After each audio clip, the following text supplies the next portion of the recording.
విషయానికొస్తే గుప్త నవరాత్రులు 10 మహావిద్యలు ఎవరు? ఏ దేవిని పూజిస్తే ఎలాంటి ఫలితాలు లభిస్తాయి?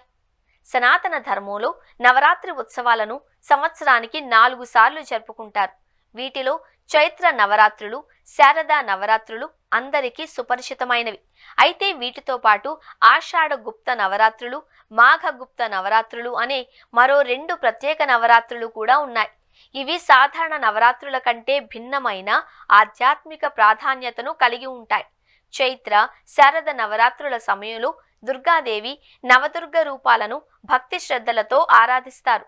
కానీ గుప్త నవరాత్రులలో ప్రధానంగా 10 మహావిద్యల ఆరాధనకు ప్రాధాన్యం ఉంటుంది. తాంత్రిక సాధనలు, మంత్రసిద్ధి, ఆధ్యాత్మిక సాధనలకు ఈ 9 రోజుల కాలం అత్యంత పవిత్రమైనదిగా భావిస్తారు. అందుకే వీటిని బహిరంగ వేడుకల కంటే ప్రశాంతంగా, రహస్యంగా నిర్వహిస్తారు. దృక్ పంచాంగం ప్రకారం 2026 ఆషాఢ గుప్త నవరాత్రులు జూలై 15న ప్రారంభమై జూలై 23న ముగుస్తాయి. ఈ సందర్భంగా పూజించే 10 మహావిద్యల విశిష్టత ఏంటో తెలుసుకుందాం. మా కాళి 10 మహావిద్యలలో తొలి దేవత కాళీమాత. రక్త బీజాసురుడి సంహారం కోసం అవతరించిన ఈ అమ్మవారిని శక్తికి ప్రతీకగా భావిస్తారు. గుప్త నవరాత్రులలో కాళీమాతను ఆరాధించడం వల్ల ధైర్యం, ఆధ్యాత్మిక శక్తి, ప్రతికూల శక్తుల నుంచి రక్షణ లభిస్తుంది అని విశ్వసిస్తారు. మాతాతార భక్తులను జీవితంలోని కష్టాల నుంచి గట్టెక్కించే కరుణామయి. ఆమెను ముఖ్యంగా అఘోరా సాంప్రదాయానికి చెందిన సాధకులు ఆరాధిస్తారు. తారాదేవి అనుగ్రహంతో మానసిక ప్రశాంతత, శ్రేయస్సు కలుగుతాయి అని నమ్మకం. త్రిపుర సుందరి 3 లోకాలలో అత్యంత సుందరమైన దేవతగా త్రిపుర సుందరిని శాస్త్రాలు వర్ణిస్తాయి. ఆమెను ఆరాధించడం వల్ల జ్ఞానం, ఐశ్వర్యం, మోక్షప్రాప్తి కలుగుతాయి అని చెబుతారు. తాంత్రిక సాంప్రదాయంలో ప్రత్యేక స్థానం కలిగిన దేవత కూడా ఈమె.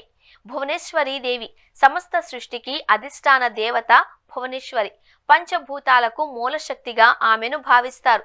ఆమె అనుగ్రహంతో కుటుంబాలలో సుఖశాంతులు, ఆర్థికాభివృద్ధి కలుగుతాయి అని విశ్వాసం. చిన్నమస్తాదేవి స్వీయ త్యాగం, పరమ జ్ఞానానికి ప్రతీక. ఆమెను పూజించడం వలన జ్ఞానం, విద్య, ఆత్మబలం పెరుగుతాయని శాస్త్రాలు పేర్కొంటాయి. త్రిపుర భైరవిని బందీచర్ మాత అని కూడా పిలుస్తారు. ఆమెను ఆరాధించడం వల్ల న్యాయపరమైన సమస్యలు, అడ్డంకులు తొలగి విజయాలు సాధించవచ్చు అని భక్తుల విశ్వాసం. ధూమావతీ దేవి వైరాగ్యం, జీవన సత్యాలకు ప్రతీక. గుప్త నవరాత్రులలో ఆమెను పూజించడం వలన వ్యాధులు, దుఃఖం, శోకం వంటి ప్రతికూల పరిస్థితులను ఎదుర్కొనే మానసిక బలం లభిస్తుంది అని చెబుతారు. బంగ్లాముఖి దేవి శత్రు నివారణకు ప్రసిద్ధి చెందిన మహావిద్య బంగ్లాముఖి.